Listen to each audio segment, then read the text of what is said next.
June মাসে 2019 সালের সেই ঘটনা যেখানে নাজাটে অশান্তির ঘটনা ঘটে, 3 জন বিজেপি কর্মী খুন হন। আর সেই ঘটনায় এবার শেখ শাহজাহান ঘনিষ্ঠ কাদের মোল্লা সহ 10 জনকে গ্রেফতার করে সিবিআই। 3 জন বিজেপি কর্মীকে খুনের অভিযোগে এবার সিবিআই তৃণমূল ঘনিষ্ঠ এই 10 জনকে গ্রেফতার করেছে। 8ই জুন 2019 সাল সন্দেশখালীতে 3 জন বিজেপি কর্মী খুন হন। পতাকা খোলাকে কেন্দ্র করে নাজাটে সংঘর্ষে হামলার ঘটনা, ভোট পরবর্তী সন্ত্রাসে 3 জন বিজেপি কর্মীকে খুনের অভিযোগ ওঠে। সুকান্ত প্রদীপ মণ্ডলকে খুন করা হয়। দেবদাস মণ্ডল, যিনি এখনো নিখোঁজ রয়েছেন, সেই মামলায় এবার শেখ শাহজাহান ঘনিষ্ঠ সহ মোট 10 জন গ্রেফতার।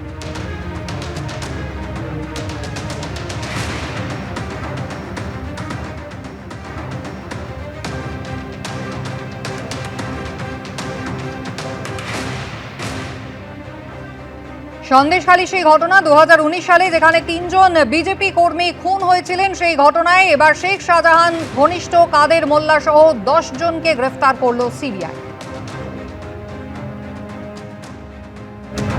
গত ভাঙিপাড়ায় আজ থেকে বছর 2-3 আগে একটা জঘন্য খুনের একটা ঘটনা ঘটে।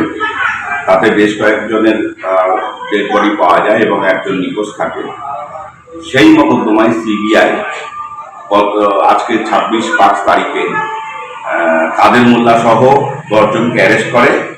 তাদের নাম হচ্ছে আব্দুল কাদের মোল্লা, তপন মণ্ডল, রবীন মণ্ডল, আজিজুর রহমান মোল্লা, মাজেদ শেখ, সুশীল খরবিন, কুতুবুদ্দিন শেখ, বিমান সর্দার, মতিন শেখ।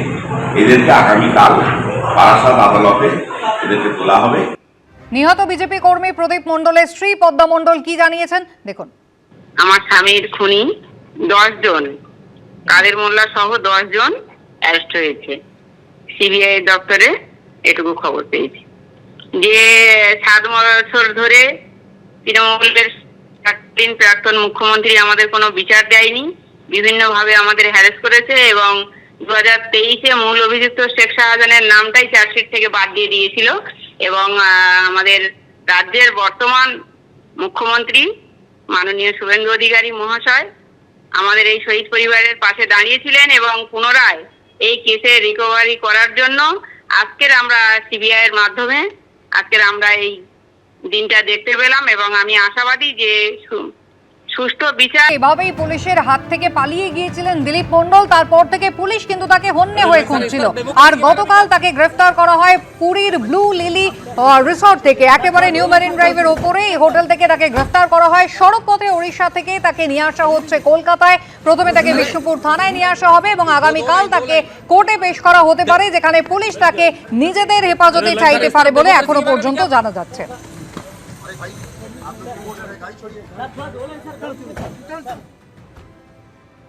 এবিপি আনন্দ, এগিয়ে থাকে, এগিয়ে রাখে।